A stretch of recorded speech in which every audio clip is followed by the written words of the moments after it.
Good morning, everyone. Good morning. My name is Julissa Rodriguez, a resident of the Jewel Streets for 19 years now. I reside in my little nest of a home with my husband and my two small kids. For those of you who don't know my story, this is how it all started. High school sweethearts, my husband and I married at 21 years old.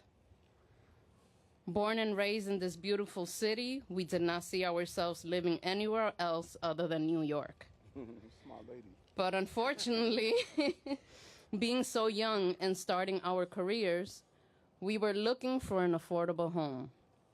We came across this hidden home with hidden truths and devastating outcomes. Immediately after purchasing our home, we were faced with the darkness of such struggles. Water rising above floor level, leaks and spills from our old and outdated septic tank, mold, rat infestation, and not to mention my son developing chronic asthma. We have definitely lived under inhumane conditions. As a true New Yorker, though, we are tough by default. Resilient, always standing firm in what we truly believe, but most importantly, always coming together in unity as one. I am hopeful as the first day we started this fight. Not only will the city provide and guarantee what's right and just, but also that there will be a positive outcome to the new changes coming to the community in the Jewel Streets. Lastly, I would like to thank from the bottom of my heart the East New York CLT Coalition, in particular Deborah, who has advocated like a fierce lion for us and who stands hand by hand with us all through this journey. Thank you to the mayor's office and all the agencies who have worked in a bipartisan joint assembly, and to anyone else who has planted a seed to make this transformation possible. Thank you. It doesn't stop here, though. I urge each and every one of you to continue as the first day, and let's make the Jewel Street a precious jewel of a neighborhood. Thank you very much. And I formally introduce you to Mayor Adams. Thank you. Thank you. Thank you, sir. Real powerful analysis of, wanting to just enjoy the neighborhoods of not only Brooklyn, but this entire city. As I walked up, I recall Rit and I, some years ago, walking through this area and watching puddles of water accumulate. And, folks just thought that it would never change. As I remember just growing up and visiting him, only remember Linden Plaza. Now this community has grown so much, so many new houses. But even as the community grew, this area here, Jewel Street, was often ignored. We normalized after not even heavy rainstorms, just showers. You would see water sit here for days. And we had to do something about it. And Rit was committed. Rit, we cannot thank you and your team enough for your dedication and commitment. When people hear us announce these initiatives and policies that went outside the geographical boundaries of Manhattan, and going into the 5 boroughs, they thought that it was just being just ceremonial. No, we were on the ground, and we knew that we had to do something about communities that were ignored for a long time. Imagine living in the conditions that were just expressed. And Jewel Street, it got its name from the streets that feed into Jewel Street, Ruby, Emerald, Amber, and Sapphire. But if I can add the 5th jewel, the residents, the people, working class New Yorkers that are just trying to raise healthy children and families. And I knew you so well because I spent time here speaking with you and working with you. The area's infrastructure was just abandoned, and it was just extremely challenging. And we had to make sure that we come up with a way to just improve the quality of life for New Yorkers. Water sitting for long period of times, it's just not only unsightly, it creates mosquitoes, it brings rodents, and it just creates a condition that people cannot have the quality of life that they deserve. The danger and the dire shortage of solutions was something that we were facing, but we wanted to meet it head on. This administration, we don't believe in running away from a problem. We run at the problem because we know solutions are there if we bring the level of commitment that is needed, and that is what we will focus on. And when you saw after a heavy rain, water would sit here for 60 days. 60 days. Now it just takes 2 days for the water to drain off. And as we crack down on illegal vehicles, this was a place where people would dump their stolen cars. They would leave ghost cars. The community and the good residents here had to tolerate just unsightly conditions. And we knew that we had to not only deal with the water problem, but how do we deal with the quality of life? And that's what we did with all the agencies involved. And we know that we're not done. You're right. We have to go further. There's more to do, but I know we're setting the right platform, and whomever comes in office after, they're going to have a good baton that we're handed in their hand. They have to just finish the damn race and do what we have started. And so we listen to residents and stakeholders, kicking off a 2-year engagement process, because the goal was not just coming in and doing something patchwork. We wanted to hear from the residents, and we did that for a 2-year period. Today, we are unveiling the plan, a forward-thinking mix of short-term solutions and long-term initiatives that will transform Jewel Streets into a thriving community with proper sewage, safer streets, more affordable housing, and improved quality of life. This bee is just want to hang out all around me. Made it so well that nature's coming back. And it starts with the flooding. So many parts of the neighborhood, this was a sunken area. They used to call the hole, and they still do. And without many sewer systems connecting directly to the city network, the Jewel Streets have had serious flooding issues year-round, and really just no real dry days. And even on dry days, you saw the problem of water sitting. We've seen leaking septic systems, environmental decay, and too many abandoned vehicles left behind. With this plan, the city would build new sewers and new pump stations, restore Spring Creek Park, and create new Blue Belt drainage systems, transform how we manage storm water and heavy rainfall, and protect this community from the devastating effects of the extreme weather brought about by climate change. And also with this plan, we'll create safer streets along Linden Boulevard, improve bus service and transit access, and deliver new sidewalks, road drainage features, and street trees that would make for a safer, drier, and more pedestrian-friendly neighborhood.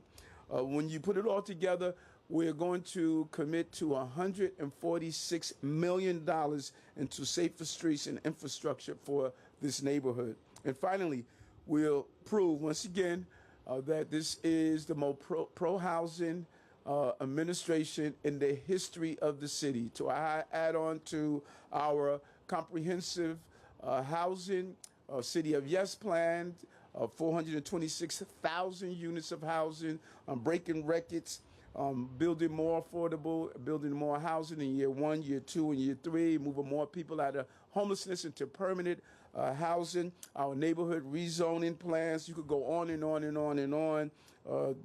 Deputy Mayor Carion and his team over HPD, they just got the job done, and they should be really proud of that. But we're also, in this plan, we're going to create 5,000 new homes.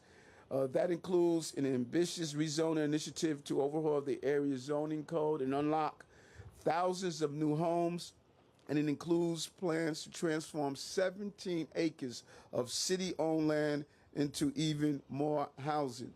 Our city needs housing, as quickly as possible, and that is what we are going to do. It's all part of our vision for a safer, stronger, and more affordable city for New York families.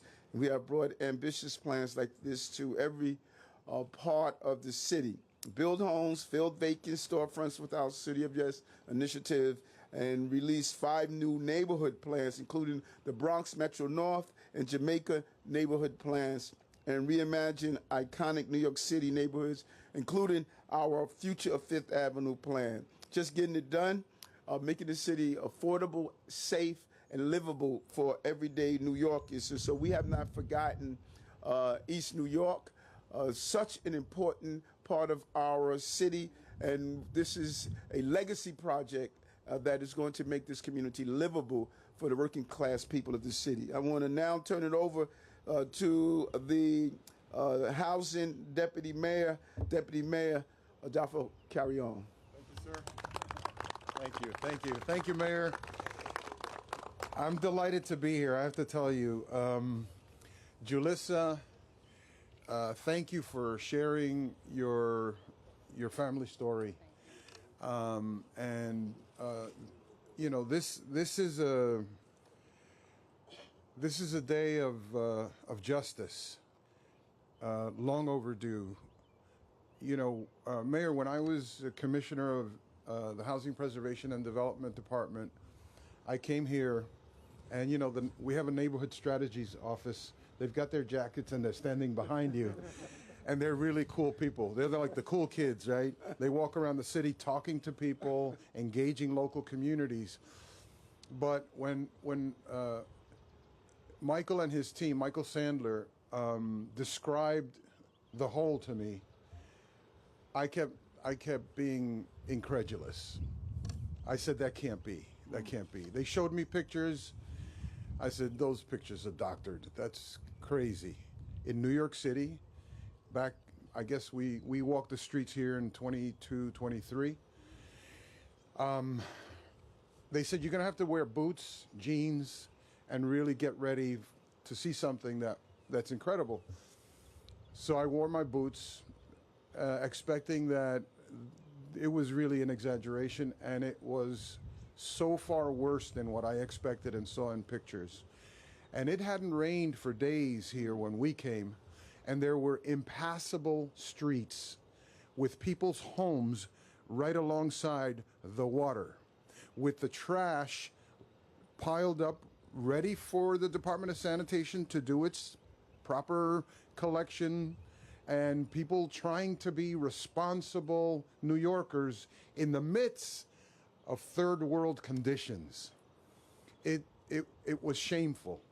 And so today, Mayor, under your leadership, aggressively, we came here, engaged this host community, talked through many, many sessions with them. I remember Saturday sessions, evening sessions, where folks from the Department of Environmental Protection, from HPD, from Department of Transportation, from the Parks Department and other city agencies came here simply to engage in a conversation about the future of this area and ask the people themselves, how do we do this?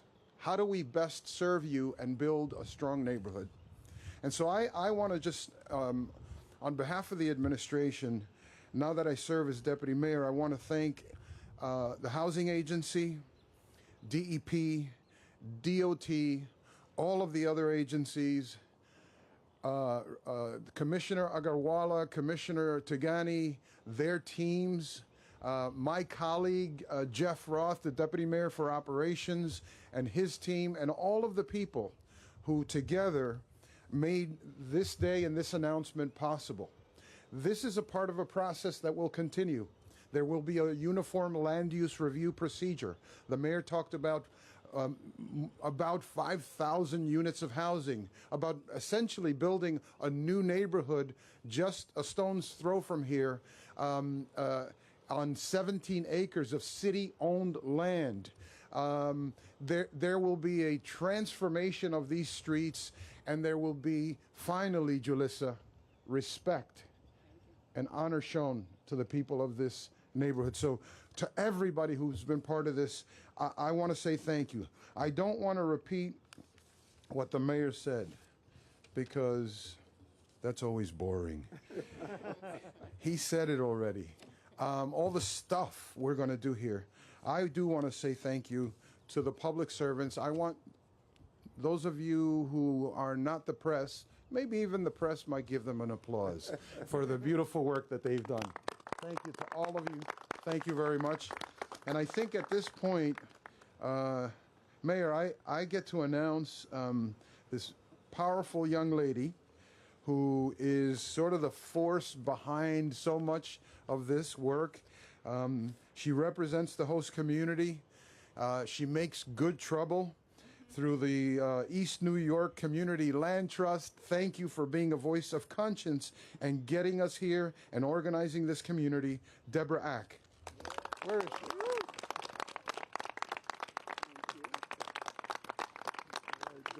Yes, it's still morning.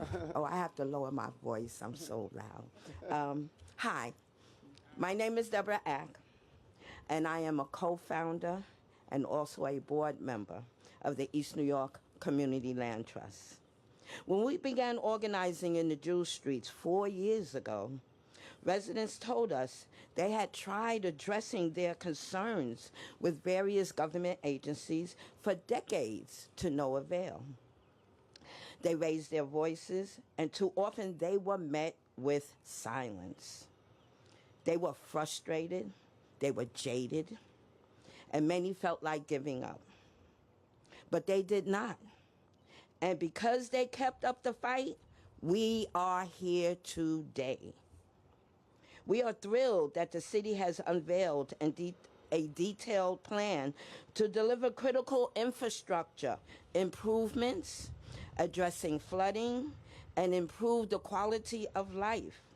This plan is a testament to what community organizing of good faith collaboration with the city governments can achieve. The East New York Community Land Trust is committed to making sure that residents' voices are heard throughout the next steps of this process. We will advocate for a fair and just resilience acquisition program. After too many decades of disappointment and disrepair, I am happy that we are finally going to bring the Jewel Streets into the 21st century. Congratulations to the residents of the Jewel Streets for this landmark win. And I am happy that the mayor's office and city agencies are working hand in hand with community to create a brighter, cleaner, safer future for the Jewel Streets.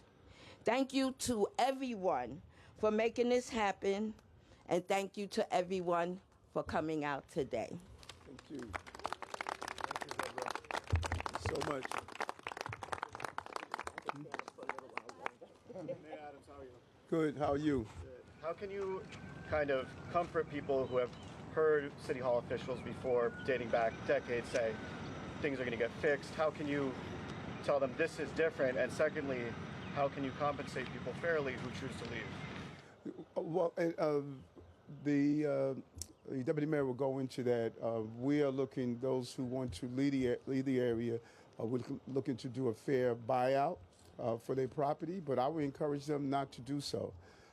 You've invested your time here, you invested your dedication, and when you look at many of the communities that people walked away from, now to see their profit values increase. I remember as a rookie cop buying into Prospect Heights, people were fleeing that area. And matter of fact, my colleagues said, why would you even want to live there? Because of the crime situation. Now the property has increased. Same thing when I moved into Bed-Stuy. No one wanted to live in Bed-Stuy. It's fancy now, Starbucks are there, but there was those of us who were there long before Starbucks. And now you're here in East New York. You're seeing, as the deputy mayor indicated, 5,000 more units of housing. Property values are going to increase. And many of the homes here in East New York, particularly during the Mitchell-Lama, Reverend Youngblood and others, those properties have increased beyond imagination. So you've made your investments here. If you want to stay, stay. And join Ms. Ack and the others to say this is our community. Invest here. You're going to get a high return on your investment. And then when you talk about making sure that we continue what we're doing, our job is to run this relay race and hand the baton off to the next administration. And we're going to run it well. We got a lot of time that we made up with some of the records that we have put in place. And so all the next administration has to do is grab this baton and run the race. You know, finish this race. They have such a head start. I didn't have this head start. I had to pick up a baton and to run with it. And so they have a good head start. We're going to give a great transition package, all of our agencies. We want the next mayor to succeed because this is our city and I'm not going anywhere and we're not going anywhere. And so all we have to do is continue the race. And yes, their promises have been broken. But I just told you, from 90 days of water sitting here to 2 days. We know how to get this done. And when we walked here 2 years ago with Rit, myself, and Adolfo, when we walked here, Rit was confident. He said, we can do this, you know. He didn't sit in the sterilized environment of the DEP office spaces. He was willing to come on the street, put his boots on, get boots on the ground, look at this, and come up with real solutions. I don't think we undervalue what this leadership team look like on how to improve the quality of life for people. So we have the blueprint. We're going to turn it over, and we have a fizz here, Julissa, Ms. Act, and the rest. They are not allowing anyone to get away with going backwards. They're going to move forward, and so I'm confident of that. Is there any worry that even if there is more work with infrastructure here, that if we're introducing more housing, that the system won't be able to keep up, and you would just create more problems in the future? Rick? Yes, you can. Sharp time. Yeah, thank you. So, look, and I think also in response to your question, first of all, it's really important. We have the money allocated, right? So we've got more than $140 million in our budget. We've got design work that's already been done. This is not a commitment, this is a plan. Those are very different when it comes to our infrastructure, right? And I think, to your point, what we've done here already, and as the mayor was just saying, and I want to thank Tassos Georgelis, who came up with the idea for a couple of quick fixes that made small improvements, largely relying on the infrastructure that exists. We are going to be redoing the entire underground infrastructure for this entire neighborhood, both north and south of the avenue. We're going to be putting a blue belt over here behind where we're standing that's going to capture stormwater and take it underneath the avenue and into Spring Creek. It's a phenomenal example of green infrastructure that we are bringing to bear, and I want to thank Sangu, who's here somewhere, for designing all of that. And at the same time, we're going to be raising the streets and building a pump station to get the sanitary waste up and over into our gravity-driven system. There will be a lot of capacity for both stormwater and sanitary here. And in fact, and so I forget, I'm sorry, you spoke, Julissa, no more septic tanks. We're not going to do that anymore. Everybody's going to be able to connect to the sewer system. And I will point out something the mayor said very early in our first year. He said, we've got to make sure we are designing for the storms of the future, not the storms of the past. And this is an example. This is the second neighborhood we announced in Bushwick a couple of months ago, where we are putting into place our stormwater resilience plan. We will be designing this for 2.1 or 2.3, Wendy? 2.3 inches per hour. We talk about this being the problem all the time, that our sewers are designed for an old storm, a 1.75-inch storm. Right? This neighborhood will have more storm capacity than most neighborhoods in Manhattan do. So we are designing for the storms of the future here. Thank you. Good job. Good job. Good job.